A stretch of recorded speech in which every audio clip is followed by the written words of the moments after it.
Hey YouTube, what's up? Chris Sider here, and today we're going to be talking about how you can establish contact with your ex after the no contact rule. But first, if you haven't already, please stop by our website, www.exboyfriendrecovery.com, and take our Ex Recovery Chances quiz. It's a simple 2-minute quiz I put together designed to help you understand what kind of chance you have of getting your ex back. You can simply find that quiz by visiting our website or looking in the description below this YouTube video and clicking on the link there.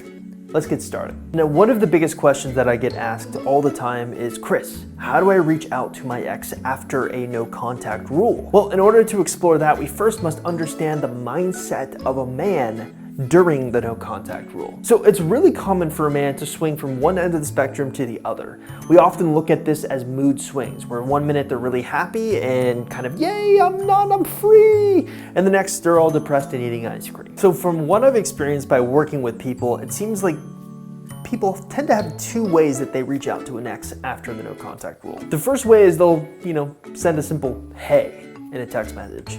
And the second way is they'll make some big grand overture, almost like, trumpeting the fact that they're back from the no contact rule. Spoiler alert, none of them really work. So the big question is, what do you do? So I've always found it works best if you have a legitimate, spur of the moment reason to reach out to your ex. Think about it from his perspective. You've just ignored this person 100% for 21 to 45 days, assuming you're listening to me.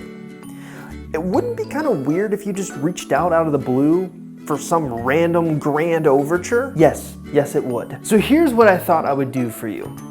I'm gonna create a wish list. And this is the wish list of an ideal, perfect first contact text message after the no contact rule. Now, this wish list is gonna be comprised of 5 things. So in essence, if you can create these 5 things as you're reaching out to your ex, you should get a response and you should be able to integrate yourself back into their life seamlessly. So let's start with wish list item number 1.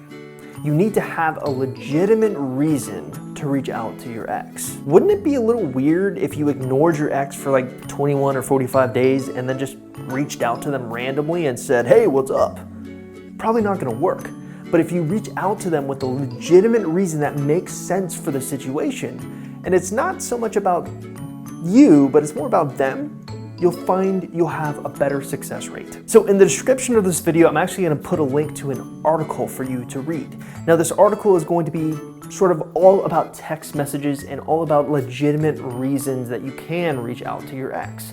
So all you have to do if you're interested in learning more about finding your legitimate reason is simply click on that link and read that article. So wish list item number 2, I've already alluded to a little bit, and that's making the text all about your ex. So one of the worst mistakes I see women making time and time again is they tend to get a little talky about themselves.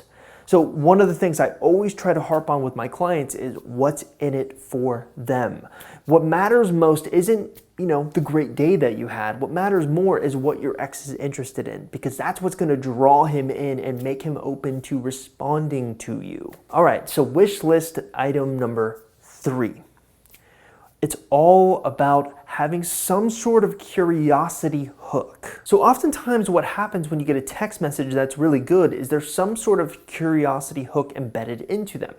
One of the famous ones that I'm known for is simply texting, I have a confession to make, ... Now when your ex sees this text message, their mind goes to all sorts of different places, right? And they get curious enough to want to respond to you to get the answer to that curiosity hook. All right, wish list item number 4. This is where things start to get really interesting.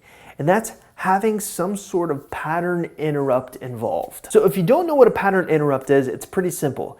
You basically interrupt the pattern in some way, shape, or form. Now, when you're dealing with an ex, you're often reaching out to them through these things, smartphones, right? So if they're walking down the street, it's pretty common for them to take out their phone, look and see once they receive a text, and put it back if it's not interesting enough.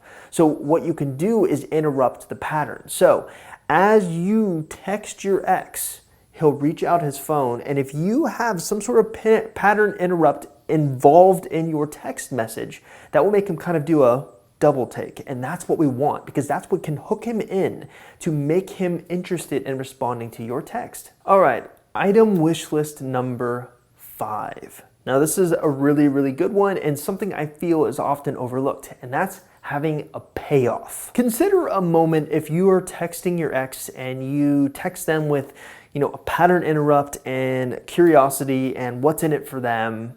You text them something like, hey, I have a confession to make.